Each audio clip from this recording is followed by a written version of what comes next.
Hello everyone, this is an audio-only episode with just me. We're going to talk about a variety of things, mostly selfish though, just generalized updates on my life, some of the things I've been getting up to, some of the medical stuff, like self-discovery things, blah blah blah. And I think this is actually probably the third or fourth time I've tried doing a solo episode, and this is one of the weird things. This is one of the reasons why I started interviewing other creators for a new podcast series. It's because I found myself getting kind of stuck in this weird loop where I was recording things and talking about things, but this kind of weird self-sabotage thing was holding it down. So maybe this time I'll actually try and make the conscious effort to put this out, and maybe this is an exercise in trying to overcome that. So, since this is audio only, if you're on YouTube, consider doing something else while you listen to me. There's no point just staring at whatever I've got on the screen. I'm sure it's suitably boring and will destroy watch retention. Okay, so where do we start? Sentence 1, I'm sadistic. Sentence 2, I don't know who I am. Fantastic. All right, so the first one, I'm sadistic. So going back to the medical issues, if you're unaware, I've been dealing with some medical problems, balance issues, vestibular issues specifically over the last few years, but spiking up at the beginning of this year. I did a video about it on my main channel, kind of outlining what it was. It's benign paroxysmal positional vertigo, triggered by nutritional deficiencies, which also contributed to lowering my threshold for migraine, specifically vestibular migraine. And that was quite a common occurrence because as the BPPV messes with your sense of balance mechanically, it also completely messes up your neural circuit expectations for vestibular signals. So what your brain expects to receive is drastically different from what it is actually receiving mechanically. And this difference is called mismatch. And due to nutritional deficiencies, essentially lowering the threshold for a migraine to occur, strong mismatch can kickstart these migraines, which are effectively these hallucinatory episodes, which most people usually call aura, where you're getting all these strange symptom sensations, like the world spinning. But these are similar symptoms to things which can happen mechanically, like if you have crystals moving around in your inner ear from BPPV anyway, they can cause similar sensations. But the thing about the migraine is it's coming from the other direction. It's coming from your neural pathways, essentially, rather than coming from the inner ear. So it's hallucinatory rather than reactive, if you want to think about it that way. So I went through this long exploration. We found out the lansoprazole I was taking, a proton pump inhibitor, was preventing me from absorbing essential vitamins and minerals, and that was the primary cause of not just the BPPV, but also the frequent migraines. And then when coming off of that, the migraines just stopped, just outright stopped. It was really interesting. The BPPV did also stop, but came back a couple of times in a lesser way. But this is where we get onto the I'm sadistic bit. So I'm not really satisfied when I don't know all the answers for something, especially if it's related to me. I try and visualize when I have these problems, if it's something that's affecting you and the reason why isn't very clear, I get very annoyed. It's like this invisible ghost that's messing with you, it's playing with you, it's waiting for the most inconvenient time, otherwise known as Sod's Law here in the UK, and then it's basically going to push you down. It's very distressing to have a medical problem that's affecting you that you can't control. It basically just takes you out of your life routine and effectively tortures you. I mean, this is a form of trauma, it's a form of suffering. I compartmentalized it, and a lot of people that go through their own issues along the similar vein also compartmentalize it. And it's something that you can't really compare with other issues. It's all just really crap. On the worst days during this, I was bedbound. I couldn't even move my head because during these really intense vestibular migraine episodes, you're also hit with hypersensitivity, essentially, to motion. Moving your head any degree left or right would just give this really, really intense and sudden nausea. Also, even just the act of keeping completely still but having your eyes open also causes the nausea. So your only solution is to lay completely still, don't move your head at all, and keep your eyes completely closed. So these are 1 to 2 day events. Obviously, you can correlate that to other medical problems people will have. There are many reasons why someone might be bedbound. Maybe they're, struggling with a really intense bout of COVID, they can't breathe properly. It doesn't really matter what it is. The point I'm trying to get across is that if you're so affected by something that's out of your control that it prevents you from living properly, it's extremely distressing, and it feels like the universe is playing tricks on you. Now, I've got this kind of anti-authority thing, a bit of a complex maybe. It's not over the top. I'm a pretty goody two-shoes guy, but I don't just instinctively trust authority. And if something's being a bit fucky, for lack of a better term. I like to confront it face on, or head on rather. So in my mind, the act of finding out what was causing my vestibular problems was like me looking directly at the ghost that's messing with you, and then like just grabbing it by the neck and scaring the shit out of it, basically. Just saying, look, I can see you. I see you there. You're not going to keep messing with my head anymore. So that's how I think about it. It's like there's this thing that's messing with you. You find it, you stare at it, you terrify it. And that's basically like the act of learning what's causing it and therefore preventing it from happening in the future. But that wasn't really enough, just having an improvement didn't really satisfy me. So while I was in this recovery phase, which has its own set of symptoms, these generally come under a term called PPPD, otherwise known as persistent postural perceptual dizziness. It's really like generalized thing, and I think there's a lot more to it than just that. But anyway, what I mean is when you coming out of these BPPV/vestibular migraine episodes, your expectation circuits, for lack of a better term, are completely like haywire. They're just all over the place. I did come up with like a conceptual model to describe this. Imagine, if you will, this is going to be difficult without visual aid, but, try and stick with it. Imagine if you had two circles. Just try and visualize them in front of you. And if you have aphantasia, I'm sorry if you can't like visualize this, but you can abstractly understand the model. Imagine you have two circles and they're overlapping. Now imagine that those circles are moving apart from each other.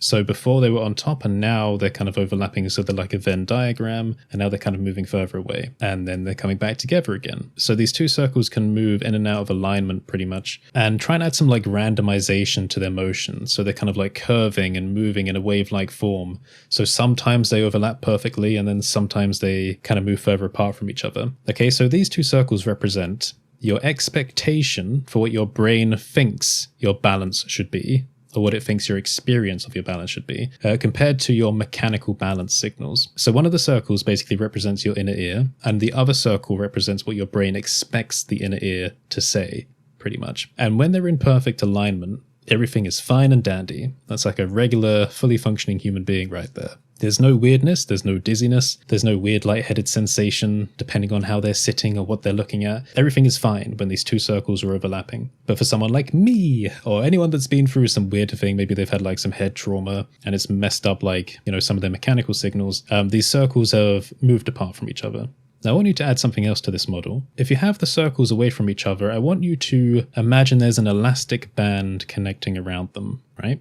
So going around one circle, covering the space in between them, and then around the other circle. So as we move the circles further apart, the elastic band is stretching and it wants to pull back. And as we bring them closer together, the elastic band is relaxing. And when they're perfectly on top of each other, then the elastic band is just a circle. You don't need to imagine it like slouching or anything. The main point about this part of the model is that you want to conceptualize that as the circles get further apart, the elastic band is getting much more tense and that a problem might occur. So let me give you some like more examples of how to imagine this model before we get more into the elastic band thing. Imagine you've gone out for a night drinking, right?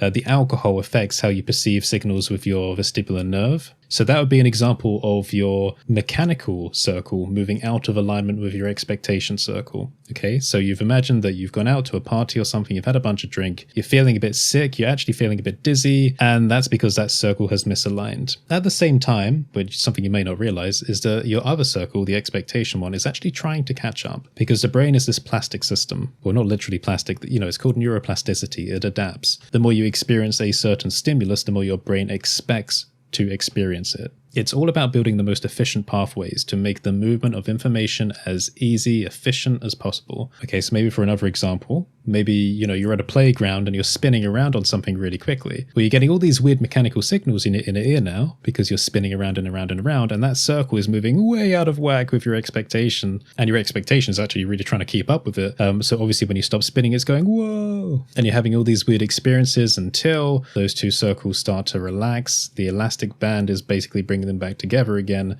and then you feel normal. So hopefully you understand that motion, right? How these circles are just moving further apart and closer together again, and that pretty much anything you do that affects either your perception of the dizziness or the signals that are giving you your sense of balance, can move these around. So what was all this about the elastic band?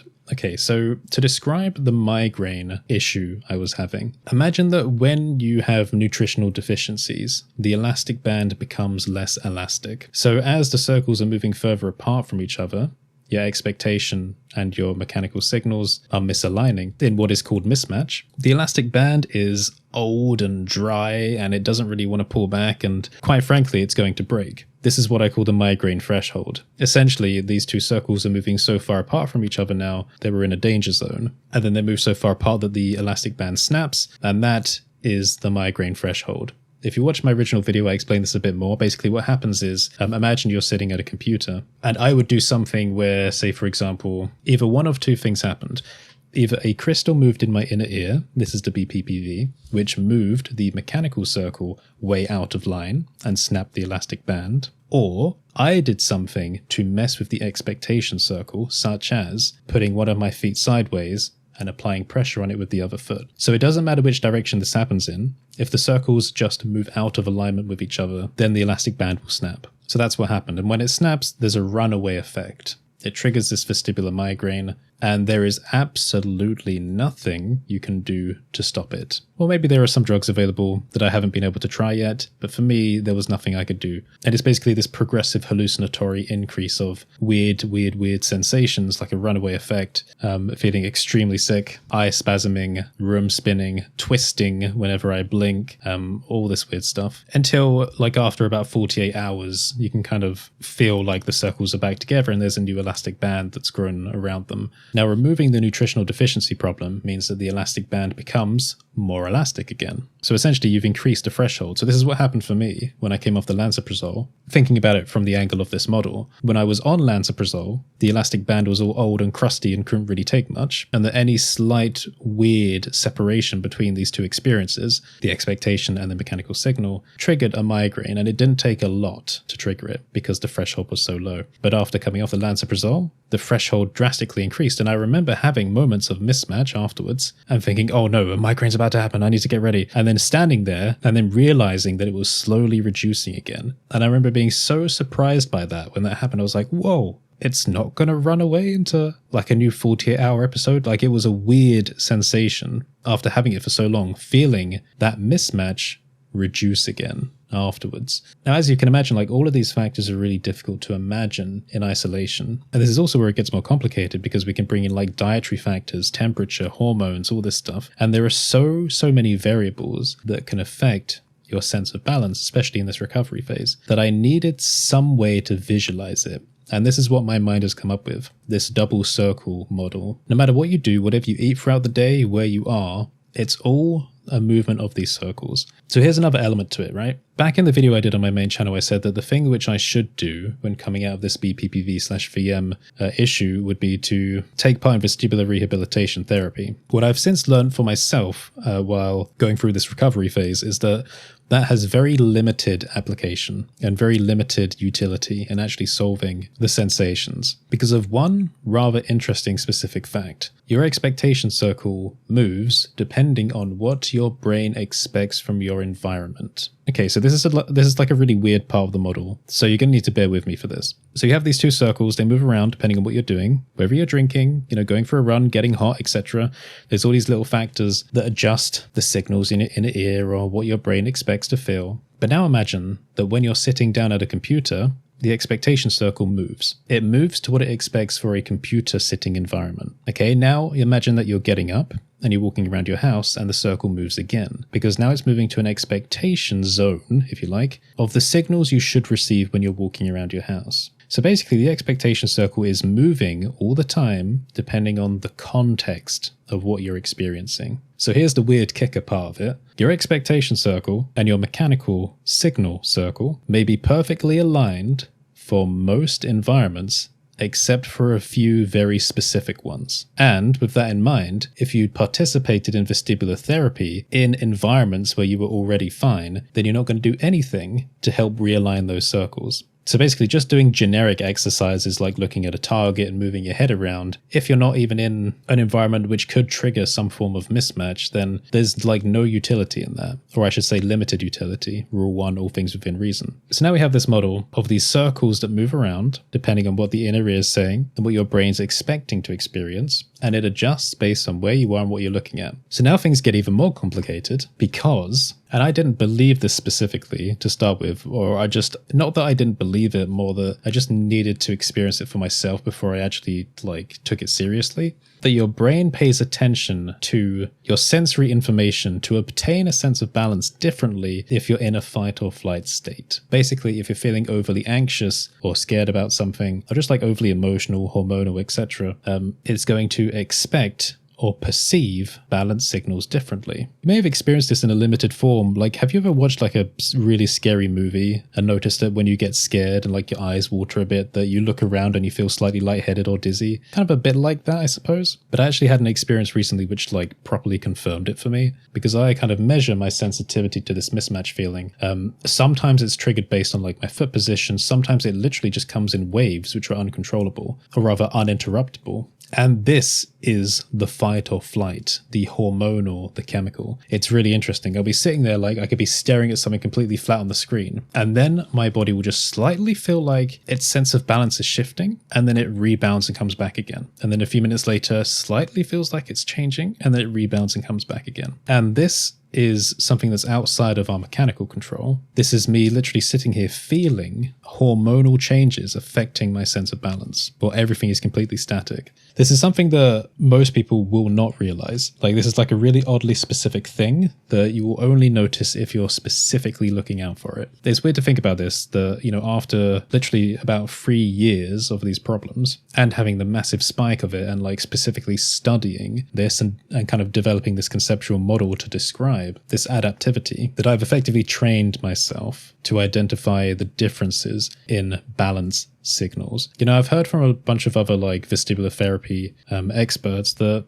you shouldn't over focus or hyperfixate on the balance signals you're experiencing. I found that it doesn't actually make that much of a difference. They say that if you do that, then your brain is paying more attention to them. I found, again, doesn't really make that much of a difference. I think there are other factors which contribute to that more. I've also managed to figure out how I can tell a light-headed balance signal is neural as opposed to mechanical. So for example, sometimes it's hard to know if something's moved in your inner ear compared to whether it's just your brain messing around, if you're having a hormonal problem, for example, or just an expectation problem. Neural circuit dizziness, as it's called, so this would be expectation problem, is usually very fast onset. Fast, not necessarily super strong. And it will disappear if you get up and move around. So it's fast, it's very situational. It can be strong, but it's usually just a bit weak, and it will disappear if you move to a different context, a different environment. Mechanical mismatch can feel very similar, but for me it's a slower onset. Slower onset, it can become stronger, and it's also accompanied sometimes by a very, very mild pressure sensation in the head. So neural circuit dizziness, meaning that there's a problem with your expectation neurologically, is fast onset, usually slightly weaker, and can disappear quickly. Mechanical is slower onset, does not disappear quickly, does not disappear when you change environment specifically, and may be accompanied by a very, very faint pressure sensation. So we haven't even gotten on to the why I'm sadistic bit yet. So I really wanted to try and nail down what was triggering the BPPV episodes. I knew it was something kind of nutritional. My prime suspect went straight to calcium. So I did a bunch of calcium tests. Specifically, I started off by kind of taking calcium supplements, but then I stopped and I started having caffeine again because I missed it. But I also thought of it from the perspective of let's do a test. Something I didn't realize at the time is that caffeine actually kind of forces you to excrete calcium from your body. Very weird. I didn't know about that, but I learned pretty quickly.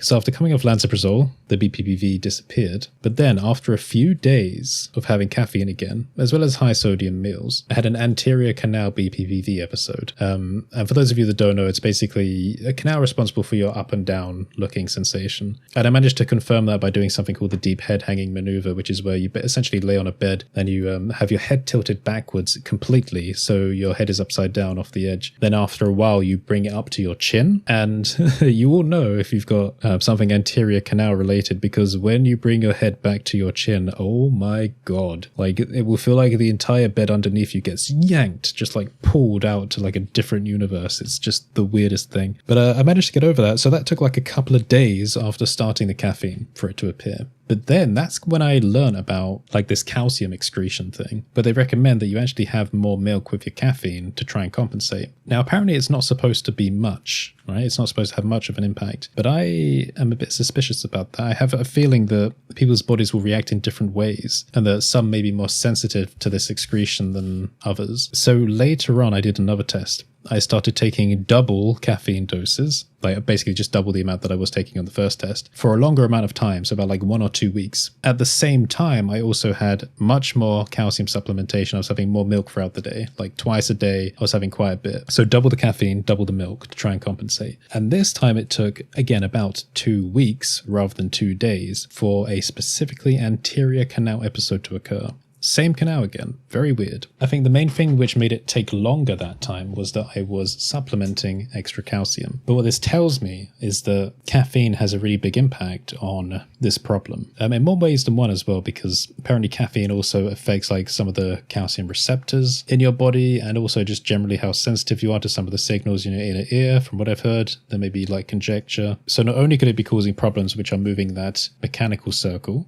as we imagined, but also perhaps some problems which move the expectation circle, especially when we consider that if you're someone that's prone to anxiety like I am, that caffeine does make you more anxious. Not necessarily that it actually makes you anxious, but more that it multiplies your anxiety. That's how I think about it, more like a multiplier. So considering that having this fight or flight state response changes your mind's reaction to its balance signals, rather what it's focusing on, you can imagine that caffeine is now affecting both of these circles at the same time. Maybe not actually at the same time, but if it gets, again, progressively to the point where it's causing problems mechanically with the inner ear, then it's the same time. Because now you may have just triggered a problem like BPPV, and at the same time you may be feeling anxious at some point in the day, moving the other circle around. So I have no idea if anyone will still be listening at this point, but this is basically what I've been doing since I put that video out on the main channel, like doing loads of tests. There's been like temperature tests, like, you know, staying different temperatures throughout the day, hot versus cold showers, that kind of thing. I did kind of find that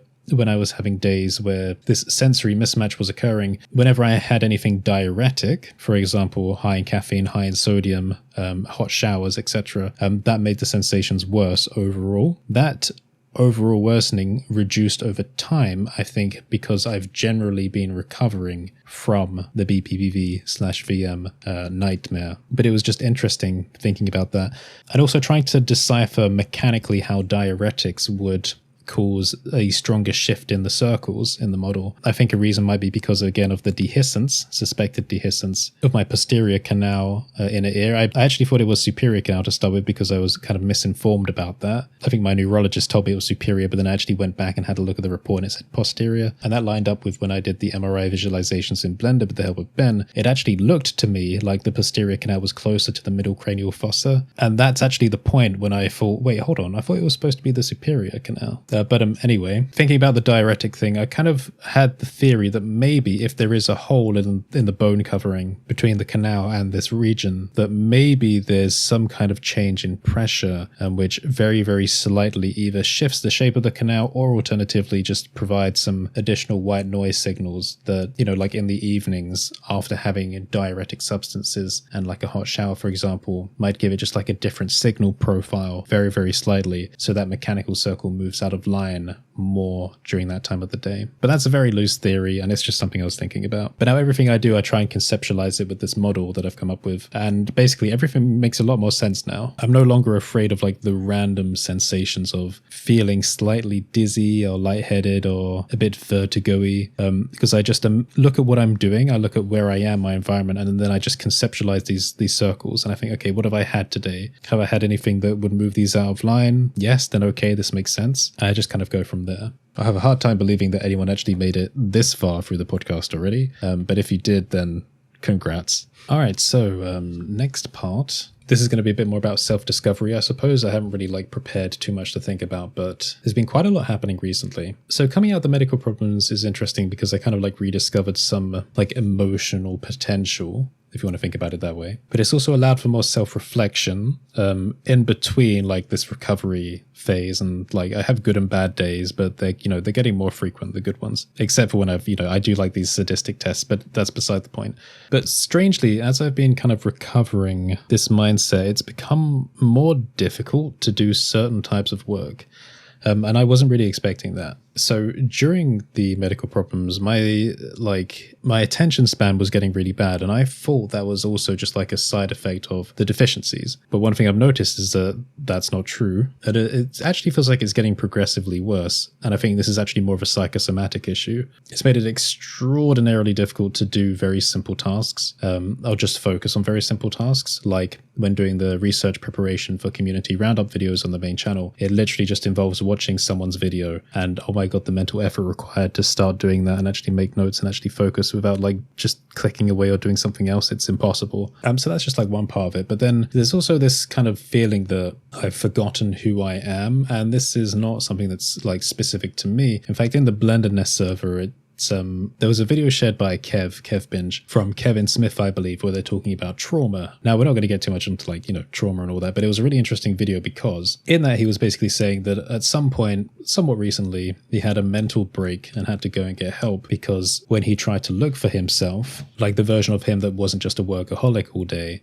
every day, he looked and he couldn't find anything. And that was very kind of anxiety inducing. So he went and got help for that. And there was an interesting part in that where he said that, one of the best things someone said to him when he went and got help was that, well, okay, the version of you that you've created that's like the workaholic and all that, they wouldn't come here to get help. So I know that the real Kevin is here. But anyway, it got me thinking because like I made that risky choice of turning my life into my work or vice versa. And I think I'm pretty good at it. Like, all in all, I've got a pretty good balance of things going. I know when to stop working on a day. Like, I don't push myself too hard. And, I am really grateful for, like, having the opportunity to do this. But I do also sometimes get that sensation where I wake up and I think, well, am I actually Curtis? Or am I just, like, this version of Curtis that wears every single skill hat, moves between them, completes tasks, and that's it? Like, is there actually much of a personality here anymore? Or is it just, like, this work husk? And then they got me thinking back to like, okay, well, I feel like I used to allow myself to put more personality into things, like in the work. Where did that change? And then I remember, well, like I loved doing discussion videos, but at some point, again, in the second half of last year, which I did speak about on the second channel, the behavior on YouTube like really changed. It was like, for me anyway, if I didn't do a very specific type of video, I would just start hemorrhaging subscribers, which is a real shame because it means that you don't feel like you're ever allowed to experiment, already open your mouth about anything. I mean, a case in point about that is that the main channel video I did talking about the medical issues, it's got like over 10,000 or 11,000 views now, which I'd say is pretty good. I still have a net negative loss of subscribers, obviously, because it's a personal video. So if you're measuring things in that metric, which is not always healthy, but if you do measure it in that metric, then you get punished for being personal. This is not healthy, and I hate that about the platform. But I kind of get it because, like, if you're subscribing to someone for something specific, you don't really want to hear about their personal life unless, you're a dedicated viewer. If you made it this far through the podcast, you're probably that kind of person. In which case, wow, look at you, empathy king or queen or whatever, like, pick the crown of your choice. So I gave myself like this kind of set of policies and rules for what kind of content I will or will not allow myself to make from that point on. And sticking to that did actually help improve like the growth of the channel again. I've kind of slipped in and out of that rule set without even realizing it necessarily. In fact, again, that personal video, the medical one, is me breaking the rule set. It was like an exceptional circumstance in my mind. And again, I paid for it with a loss of subs. So like the rule set makes sense to me. Like if you want to grow, follow these rules and do not diverge. And I have been diverging a little bit. But the rules, what I didn't realize, is also personality suicide in a way. You can optimize your content to fit a formula and help you grow, but in the end you're just becoming the husk of a formula. It doesn't matter like how much of a pretty face you put on camera, how happy you sound, how much people write, oh wow, this is such a helpful video, in the comments. It doesn't matter if all you're doing is sticking to a formula and that's like all you're considering, then you're just a pretty husk following a pretty formula. So recently I've been coming back to the conclusion that there has to be more. going on. Obviously, like the first thing someone might think is, well, try not to make your entire life your work or vice versa. Like don't put, do things just for yourself. I don't necessarily think that making everything connected to the work is a problem. A case in point about that is that I've been doing a lot of like more personal physical artwork recently. It's something I do want to turn into merch at some point. I've kind of hinted at that in like a couple of main channel videos. I've got about like 32 or 33 pieces done, but I'm thinking about it in a unique way about work. What I mean is I'm making them for myself. They all have a functional purpose for me. The Attention Deficit series is a series of doodles I make to basically help keep my mind occupied while I'm working or while I'm proof watching a video or something like that. And they're fun to do. They give me like a proper utility. They help me focus. But the idea of letting someone buy this evidence, essentially, of my focus, I think is a fun idea. But obviously, the money is not the reason why it exists. Like, that's the whole important point about it. It exists because it helped me, and now someone else could take it. Like, another thing as well, I've started a couple of other series of the artwork. I suppose I'll share a bit more, like, on here. So there's, like, a confession series, which is a slightly different stylized version of, like, the attention deficit ones, but they contain confessions. And they're not, like, super, like, mind-blowing confessions, but they're the kind of confessions that if they got shared, they might be like, oh, that's, might, like, ruin a few professional relationships or something. I don't know. I've tried to make sure they're a bit safe. And the idea behind these ones is that if I do put them up for sale, there will be no preview for them. And the person who does get it will effectively have this control in their hands. Something I got off my chest, they now have a choice where they can either keep it to themselves or, share it with people. And I'd like to make the packaging experience for that quite unique. There's another series just for where I've kind of like done a bit more like poetry type stuff, but in the form of artwork. But there's more to it than that, because I want like the whole thing not just to have like a functional purpose for me focusing or getting something off my chest or just being expressive emotionally. The whole thing has some kind of connected value in some way. What I mean is like the paper that I've been doing the artwork on has been with me for like most of my life. It's not just random paper that I picked up, although a couple of pieces might be. But most of it is like this old brown paper that I've had since I was like pretty young. So it's been with me in my room, with me throughout my life. Through old friends, new friends, family drama, growing up, school, good days, bad days, girlfriends, boyfriends, like all that kind of thing. Like it's been sitting here in my life, in my space, in my room for years. So it has like this historical connection to it. So I take pieces of that paper and I do these sketches on them. So it's got like this sentimental historical value, then it's got this functional value, and then at the end of the day, it's actual artwork. So it's got an artistic value, and then every piece is completely unique. To me, I look at it at the end and I go, even if objectively it's not like amazing artwork, it doesn't matter at all, because this thing is like something special to me that I've created. And here's the real kicker. If I do put it up for sale and no one buys it at the end of the day, I will just set it on fire, because that's something I want to do. I would like to do something where I make these unique pieces. And I have a database of like all of them. And if they don't get picked up, I will just set them alight and let them burn and remove them from the timeline of the universe, because I don't need them to exist. Like, they've served their purpose. I didn't realize how like therapeutic creating artwork would get in the end. Because when I started doing like these little doodle sketches, they felt kind of silly, like, oh, they're just doodles, like no one's really going to care about them. But then the more I did them, like my appreciation for them has like grown massively. Like it feels like such a special thing now, because they've really been helping me like focus and get through things. And especially now that some of the artwork's actually getting a bit more expressive and emotional. And then I come away from it sometimes feeling more energized, which is weird. Like imagine, when you make things in Blender, sometimes it's a little bit frustrating. Or, you go through this whole cycle phase, you're experimenting, you're prototyping, you're making a scene, the artwork eventually kind of starts to look good, and then you render it, and maybe you still feel a bit drained at the end, even though it looks good. Well, at least that's how I feel. Well, I'm very happy to have like a render result I can share with people, but it's still like, I don't want to jump straight back into Blender and start working again. The physical artwork is different. Like the way I've been doing it like this, like all for a personal reason, I come away from it feeling more energized, and I just want to start another piece immediately, which is very weird. And that feels like a really good positive thing, from like a personality standpoint. And I don't always let myself start a new piece because I think, right, well, I'll hold on to that fun. But yeah, I mean, I'd love to finally get these like up on a store page. It's just I need to figure out like the shipping and stuff first, and then I want to do like some custom packaging to make it like a completely unique experience for everyone. I think it'll be a really fun thing, and as I said, if no one buys it, then it doesn't matter at all because I've really got like all the value I wanted from making them, and I could just do it'll be really fun doing a video or a live stream where I go, hey, here's all the artwork people didn't buy, let's set it on fire together. So I kind of love that. It's just like this really fun thing that I think I've kind of been missing, like enjoying. And I highly recommend someone else like gives it a try as well if you're listening. You'll feel really stupid to start with, like just keeping collections of your doodles, but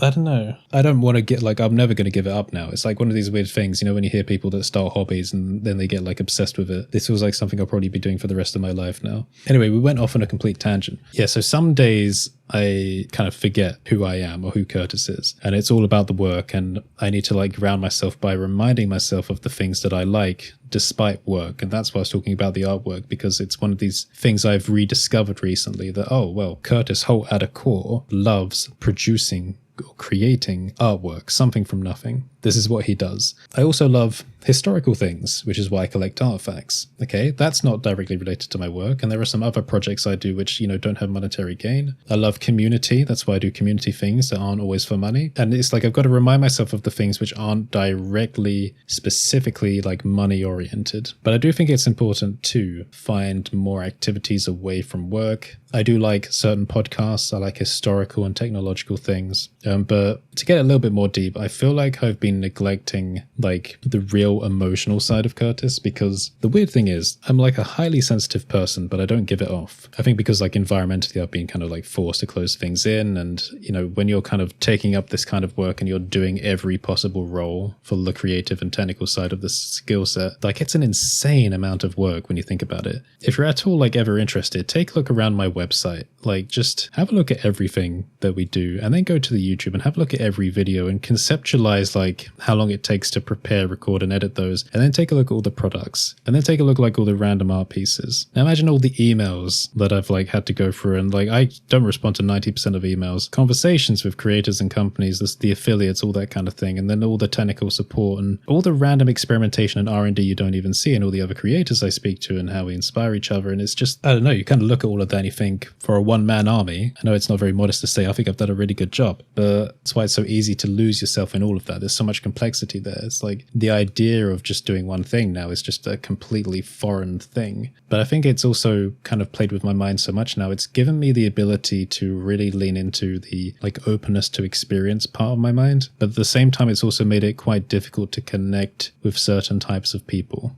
We are kind of skipping ahead a bit. There's no opportunity in this work to kind of talk about yourself emotionally. Okay, that's actually a bit incorrect what I've said, because there is opportunity if you force yourself to do a video about it, but it doesn't really feel allowed. And also you feel a bit limited in the way you can express yourself, because again, you're trying to provide a service in the content for people.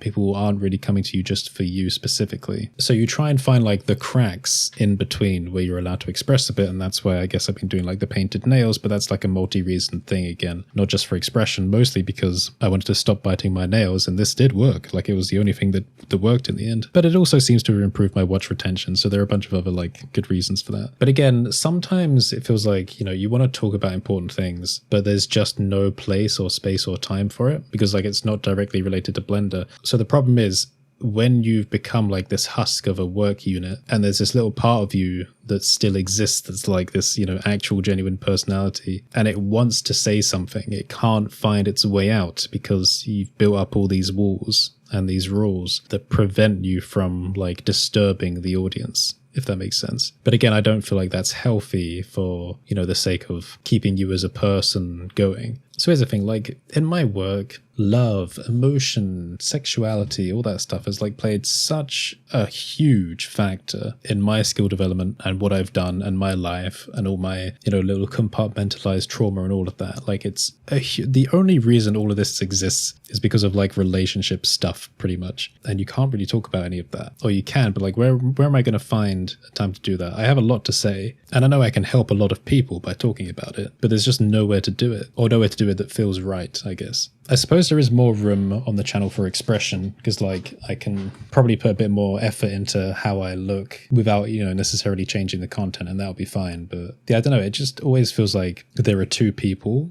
and one of them, the work-related one, is kind of winning and just like suppressing like this kind of deeper personality and just telling it to be quiet and just like, you're going to scare people off. No one wants to see this kind of content. Don't be a freak, pretty much. We've got this under control. We know how to grow things. We know how to make a living. Just let me do this is what is basically saying. And in the end, this kind of gives you like this personality divide feeling where you're kind of just moving in and out of maybe being different people, essentially. And then we come to the policies, and the policies are like this grounding technique, which is helpful because the policies are like these messages from yourself in the past to yourself in the present. So if you kind of lose your way, you can look at them and go, oh yeah, okay, maybe this is like a reminder of who I am and what I think about and what I feel. And I've also learned recently like the importance of not isolating yourself. And it's kind of a humbling thing because I used to be like pretty hardline about, oh no, I can handle things all by myself. But then, after finding some like genuine creator friends that like genuinely care about you, it's like a really liberating thing because I've been having some like confusing emotional experiences recently, and it's really cool being in conversations with these friends, and like I want them to be happy as well, but then they know like exactly what to say to make me feel calmer, and they recite my own policies back to me, and it's just like, I don't know, it's like super healthy. But anyway, so like it's with all this in mind, it's like, what's the direction for the future? Well, I feel like there's always a compromise hidden somewhere. I've been having trouble getting myself to do the work as I have it now, like I said about the community roundups, where it's just basically following a series of strict rules to make sure everything is safe. I think I can probably do a better job at finding a compromise where we can have more fun with the channel, like actually let myself have more fun with the videos while maintaining the kind of safe content still. And I think for some reason I've been like really hardline about not exploring the fun potential of making videos. I feel like I will probably, if I manage to do it, if I manage to find a way, I'll probably look back at myself and feel quite stupid and go, you do realize you could have been having fun like this whole time. You didn't have to be so strict with how you were making and preparing things and what you were actually doing. You became strict because you were afraid of losing a following. What you've actually done is kind of lose a really important piece of yourself. Also, I feel like I got too afraid of doing discussion videos on the main channel because they were so hit or miss, and sometimes it's not what people want to see. But here's the thing, like discussion videos are my strength. It's like something that you got to know like your unique selling point if you want to think about it that way. And there are a lot of people that do like the compilation videos and all that, but there aren't many people in this community that can do the discussion videos really well. And I love that as well. Like they can be really good ways of getting people to kind of like have some kind of unique cognitive emotional experience, and I would love to explore that more. So basically what I'm saying is I'm effectively having this like phase at the moment, like this very slow reawakening where I've come out of what is effectively a traumatic experience at the beginning of the year. I expected it would go one way where my productivity would increase. What I realized was that as I got like some emotional sensitivity back, I noticed what had been missing, and now that's where we are now, where after this noticing, I'm deciding that something has to change, like in the format, in the process, how things are done, to bring some personality back, to have some more fun, and hopefully find like a more sustainable balance for the future. And I think if we manage to do this properly, I think everything will improve. Hopefully people will have a more fun time like watching the videos because there'll be more to it. Like, people can really genuinely tell if you've had a fun time making something. And it's so difficult to find that in like this line of work because a lot of it's like so technical and intense, and it just takes a lot of time. And I don't know, I've had 4 years to like experiment, which is crazy to think about now. It's gone by really quickly. 4 years of testing the water and trying different things and having conversations with like other creators and building up those policies, and everything just feels like it's a continuous learning experience. Everything is constantly in flux. You're always trying to find new ways to make content, going in and out of phases of making yourself more efficient and less efficient, and what feels better, what feels worse, what do people react to, what don't they, how much should we care, how much shouldn't we care. And there is a policy on the list, which is there are no solutions, only compromises. And I feel like there's a lot of truth to that. And I kind of look back at it now and I think I can't believe I let myself get so stale with everything. It wasn't really my fault though, so I can't really be like too hard on myself for it. Like I wasn't in a good physical space to realize like what was being lost. It just kind of feels like walking back into a room and realizing that you've left it in a mess, and then being like, I guess, agitated at the version of yourself in the past for letting it get to that. So now it's like, aye, guy, come on, like, put some more fun back into things. Do more live streams again, like, connect with people. That's what we thrive on. So if I'm like not getting back up to the speed that I want to be with putting the content out now, I'm hoping it's just like a temporary thing. I'm just like trying to readjust mentally. I'm making notes for the new types of content I will allow myself to make now, and ways to adjust the current series to make them more fun, because I feel like it's such an important thing. You can't, like, it's so easy to let the fun slip away. And for people like us, because I know a lot of you listening will be like this as well, who have these attention problems and who really do have focus or have trouble focusing on something that's not genuinely interesting or entertaining, it's so important to like keep some of that in there. And that's why, like, you know, comparing like this doodling thing, this physical artwork, to like the work I do with Blender and YouTube, I guess that's like another reason why starting to do it was such an important thing, because it gave me such like a drastic comparison where this physical art stuff, this potential like merchandise thing in the future, is so much fun to do by comparison. It's been like this weird awakening moment where it's like, oh wow, that's actually what fun can feel like. So yeah, just taking a little bit of time, reassessing the different series that I make and the projects, and then thinking, hey, there is room for improvement here for the benefit of everyone, for the benefit of myself, to let myself be more expressive and show more personality, hopefully to let other people connect with things a bit more as well, and just make the whole thing nicer, more enjoyable for all of us. So yeah, thank you for joining my therapy session. Hopefully you found some of it interesting. I'll be, again, surprised if anyone actually made it this far through, but if you did, you are a legend, and that means something coming from a British person. Always a proper ledge. Sorry. But yeah, if you're on YouTube or anywhere where you have the ability to comment, consider leaving an emoji, and the emoji I would like you to leave is, what should we do? There is a mirror emoji. Alternatively, there's like the mirror ball, you know, like the disco ball. Pick or choose. The reason why is because we're kind of talking a lot about reflection, I suppose, like internal reflection, self-reflection, and trying to make improvements for the future. So yeah, hopefully this got you thinking about stuff. I hope you have a fantastic day. Again, feel free to let me know what you've been working on or just like doing throughout your day, because human connection, breaking through the monotonous YouTube statistics, is always appreciated. So have a fantastic day, everyone, and I will see you next time.